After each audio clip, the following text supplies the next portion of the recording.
start the system, we're going to let some water go through the tank. Now, to do that, I like to put the system in backwash. That way, if any debris is in there, it doesn't end up in a faucet somewhere, it goes out to the drain line. So to do that, we're going to hook up our transformer.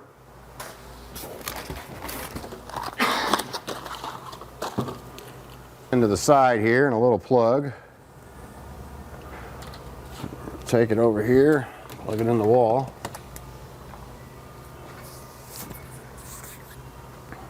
Now, we have a series of buttons here. We have a settings button, an up and down arrow, and then what's called an extra cycle button. This extra cycle button is what initiates a regeneration. So we're going to push and hold this now so we can put this into regeneration, into what's called a backwash mode, and that's how we're going to introduce water into this tank while this valve is in the backwash mode. So let's push and hold that.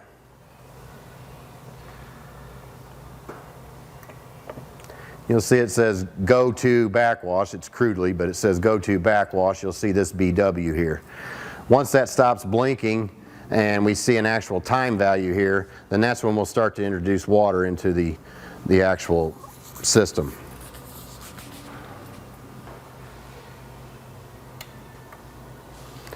Okay, now you can see there's actually a time value here. Now that'll turn to 14 to 13 to 12. We haven't programmed anything yet, that's why we're seeing a larger number here. Typically that would only be a 10-minute backwash. So once we're in the backwash mode, we're going to come back here to the bypass, and I don't know if you want to come around on this side so you can see here.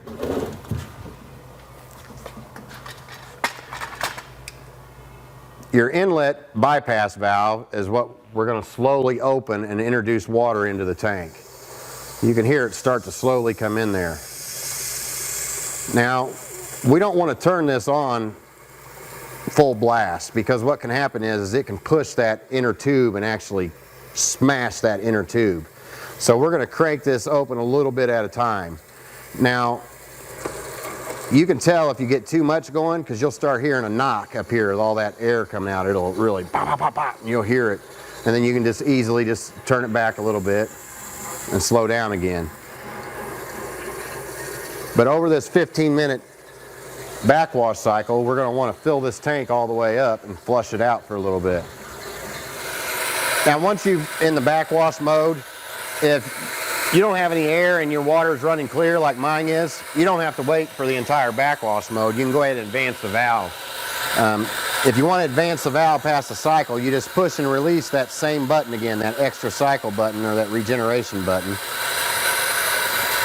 and it'll say go to BD. Now, if the light was off like mine was, you'll have to push it and make the light come on, then push it again. You kind of got to bring it back to life first and then push the button again.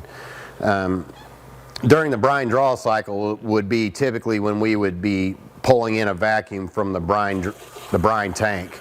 But we're not going to do that right now, because we want to advance this to the rinse cycle, rinse the media, and then we're going to advance it to what's called the brine fill cycle to push all the air out of this line and actually get some water in there, solid water. So once we see that number there for brine draw, we're going to go ahead and push and release the button again, and you'll see go to RR, which is rapid rinse.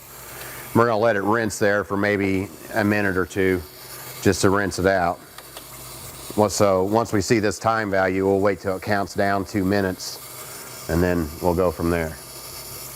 So once you've let it rinse for a couple minutes, then again you have to turn the screen back on by pushing the button. And push it again and it'll say go to brine fill. Now during this cycle we want to let it run for about 2 or 3 minutes too. That's going to push water back through this tube, and it's going to take all the air out of there, so that way it's ready for the first regeneration. So it's going to say go to BF, and once it gets to BF you're going to see a time value there, and we're going to let it count down for 2 minutes. So right now you have 0, 1, 2. So once that gets down to about 10 minutes or so, then we know we've pushed enough water through here to push all the air out of this line, basically. I'm going to move forward now, but typically you would let this run down to 10 minutes, then push the button again, and when you push it one final time it'll say go to service. That means it's going back to the regular service mode where you would just be naturally using water in the home. Now, once you're back at the service mode, we've started the softener. So what we would do now, if you want to come around here and look at the bypass again, we still have our outlet valve off. So we would turn that on slowly, just in case there's any more air there. And now we would go to the closest water spigot and turn the water on and just let it do some additional rinsing to make sure that there's not any other fines or pieces of dust in the line. So we'll go over here and we'll turn on our faucet and do some additional rinsing there.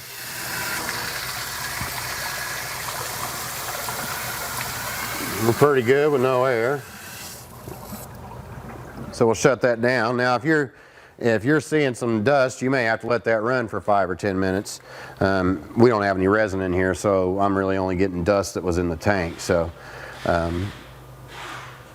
once you've cleared that and you know it's clear, then we can get to the programming mode, which is really the last step in the installation. Now to do the programming, you can use the manual. The manual is going to walk you through each step, but there's a couple things that you have to know first. You're going to have to know your hardness level. You're going to have to know the size capacity of your actual system, because there's a math equation that we're going to need to do first before we can actually start programming. There's a chart in the book, and we'll put a chart up here on this video too, but different size softeners have different grain ratings. This particular softener, being a 1 cubic foot unit, would be a 25,000 grain unit, okay? So with that being said, that means it can treat up to 25 grains or 25,000 grains of hardness. So depending on what your hardness level is of your water, let's say it's, for easy math, let's say it's 25 grains, you would take 25,000, divide it by 25, and that'd give you 1,000 gallons. So that means this system could treat 1,000 gallons if your water were 25,000 or 25 grains per gallon, okay? Now, you may get a hardness level that's in parts per million or milligrams per liter. You're going to need to convert that to grains per gallon, and you do that by dividing it by 17.1. So if you see mg/L or you see ppm for your value, just remember, take that value and divide it by 17.1, and that'll give you your grains per gallon. And that grains per gallon you can again put into your equation depending on what your size of your softener is. So again, I said this was a 25,000 grain unit. We have 25 grains per gallon of hardness. So when we divide that, we have 1,000 gallons of treatable water. Now the next thing to keep in mind is a reserve capacity, because you don't want to run out in the middle of the day and be at absolute zero and not have any treatable water until that night when the system would regenerate. So we usually figure about 75 gallons of reserve capacity per person in the home. So let's say this particular home has 2 people in it, so that would be 150 gallons for 2 people of reserve capacity. So we would take that 1,000 gallons that we came up with, and we'll subtract that 150 gallons and bring it down to 850. That gives us that 150 gallons in reserve capacity. So when we get to the gallon setting on this, we're going to put in the number 850, because we did all this this equation right now in our head. But there's actually in the book, it lines it all out, and it gives you and shows you how to put your numbers in and to do the equation, and you'll get the correct number. So with that being said, we're going to start programming now. We're going to just push a button to bring the light on here. So we have the settings button, the up arrow, down arrow, and the regeneration button. We're going to push the settings and the up arrow at the same time, and you'll see it says set 1 time. So now we push the setting button again, and you'll see the time, the hour flashing.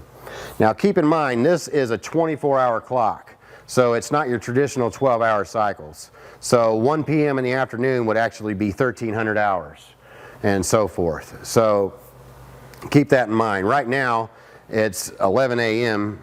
or actually it's 12 a.m. here, or 12 p.m. here, so we're going to leave that on 12. Once we have it there, and if it was 1 p.m. we would take it up to 13, but it's 12 p.m. here, so we'll leave that on 12. We're going to hit our settings button again, and it'll take us over to our actual minutes. Now here it's 12, 14. So we're going to go up to 14. And we're going to hit our settings button again. Then it goes to the next parameter to set, which this is set to type. What this is asking you is what type of meter system do you want to set this up for? We want to use what's called the TM, or the timed meter. That is a delayed meter that will count every gallons that go, all the gallons that go through here, but will regenerate the system at 2 a.m. opposed to in the middle of the day when it hits absolute zero. So we're going to hit the set button again, and the type now is T. We want to set that to TM. So you can see it's TM. We're going to hit the set button again. That'll leave it at TM. Now this is settings 3, which is CU, which is the capacity. This is where it's going to ask us to input our gallons. Okay, the gallons flashes because you can choose liters or gallons, but here in America we're going to use gallons. So we go to gallons, we hit the settings button. We're going to leave the single digit alone. The second digit we're going to switch to 5, because remember we're going to switch to 850. We have the reserve capacity figured. So this next 0 here, we're going to take it down to 8, and then we're going to take the 1 down to 0. Now we have our reserve capacity figured in of 850, and this is how many gallons we're going to get between regenerations. So we hit the set button again to the 10,000 mark, hit it again. Now we go to set for hour. Okay, so we're going to hit the set button. This first number represents what time of day you want the system to regenerate. Right now we have this set at 2 a.m., which is perfect for most households. Basically you want this to be 2 hours after you go to bed. If you're working the day shift and you want it to go off at 2 in the afternoon, then you would change this to 14, because again we're on a 24-hour time clock. So we're going to leave this at 2 a.m. because that's usually good for most households. Now this next setting confuses a lot of people. This is hours of override. Basically this means how many hours do you want this system to run before it will regenerate automatically, regardless of how much water you used. So where this comes into play is if you take a vacation or something like that. You've been gone for a couple weeks, it hasn't used any water, but you want the thing to be regenerated and fresh but when you come home. Then you would put in a set number of hours that would cause it to regenerate right before you got home. Now if we went for 2 weeks, which is 14 days, that's a typical setting for most people. That would equate to 336 hours. So we would change this to actual 336, and that's what we're going to do for this one, because that's a typical setting. So you can see it actually stops on 336. So basically what that means is if the meter doesn't cause this to regenerate in 14 days, then this hour setting will cause it to regenerate based on that. Now we hit the set button again, and it sets set 5 backwash. Now what this means is it's going to allow us to set the backwash time. Typically if you're on well water, you would leave this at 15, because well water you're probably going to have some sediment, maybe some precipitation of other contaminants that we want to blow out of there. But on city water we can take this down to 10. So to do that you can hit the set button again until you get to that 5 digit. We'll take that down to 0 because we're going to assume we're on city water here. Hit the set button again, and then now we go to BD, set 6. So we hit set again. Now BD is the brine draw, and it's set for 60 minutes. Now people always say, well that's a long time, and it is, but it's that way purposely. And the reason why it's that way is because we want to move salt solution through this tank really slow. And over a 60-minute period at a real slow flow rate, we get a very good regeneration of the resin. So this will always stay at 60. You won't do anything here other than hit the set button until you go to the next parameter, which is the rapid rinse, set 7. So we're going to hit that. The rapid rinse is set up for 10 minutes. That's typical for most situations, and I would leave that there, city water or well water, leave that at 10 minutes. If it's not at 10 minutes, then obviously you can hit the set button and change each value. And then your final setting is the brine fill setting. Now this is going to be exclusive to the size of system that you have. So we want to make sure we're getting at least a 10-pound salt setting per cubic foot. So with this being a 1 cubic foot unit, we need to feed it with 10 pounds of salt. You can get about 3 pounds of salt in every gallon of water. So in this case here, we need to put about 3.5 gallons of water in the tank. The system puts the water back in the tank at about 0.5 gallons per minute. So 3.5 gallons divided by 0.5, it would mean we need to run this for 7 minutes in the brine fill cycle. So, and this is all on a chart. When you see the size of your system, it'd be 25,000 grains, and it'll tell you brine fill 7 minutes. So we're going to hit the set button, and right now it's set for 12, which is overkill. So we're going to take the 1 down to 0, the 2 up to 7 minutes, and then we'll hit the set button. And that is programming complete.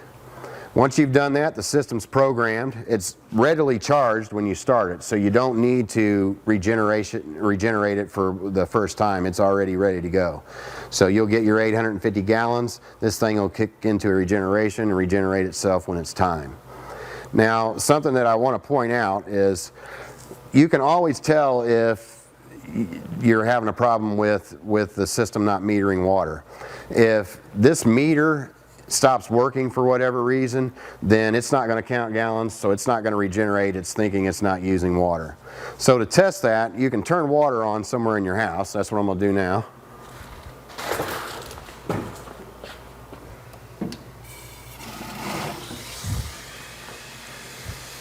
And when water's running, you'll see this little drip blinking. Okay? That lets you know that it's counting gallons. And as this drip blinks, you'll see this number will slowly decrease from 850, and it'll go down to 849 right there. That's an indication that the water you're using is being counted and it's going through the system. Now, if you have a faucet that you don't think is going through the system, you can turn it on and come down and see if that's blinking. If it's not blinking, then it's not plumbed in. And a lot of times that can happen for like the kitchen cold side. We get a lot of calls where, you know, the cold water in the kitchen's putting spots everywhere, and that's because that's the way the builder plumbed it in. So you may have to have that changed or keep that in mind when you're using that water. The other thing too is, let's say you have everything off in the house, but you think water's running somewhere. You can come right down here and look. If you know everything's off, but this thing's blinking, you know it's going somewhere. It's leaking in a crawl space. You got a toilet tank valve leaking, something like that that's wasting water. So you can also use that as a tool. This is a pretty basic water softener. It's based off of the 5600. So this is really a typical installation for a run-of-the-mill water softener. This particular unit is a pretty robust unit. It's got a nice cover here that we like. Overall, it should be a very good unit for you. Make sure you keep salt in it, and again, use all the salt, refill it, and use it all. Don't top it off every week. This is the installation video for the U.S. Water Systems 56SE Aquatrol.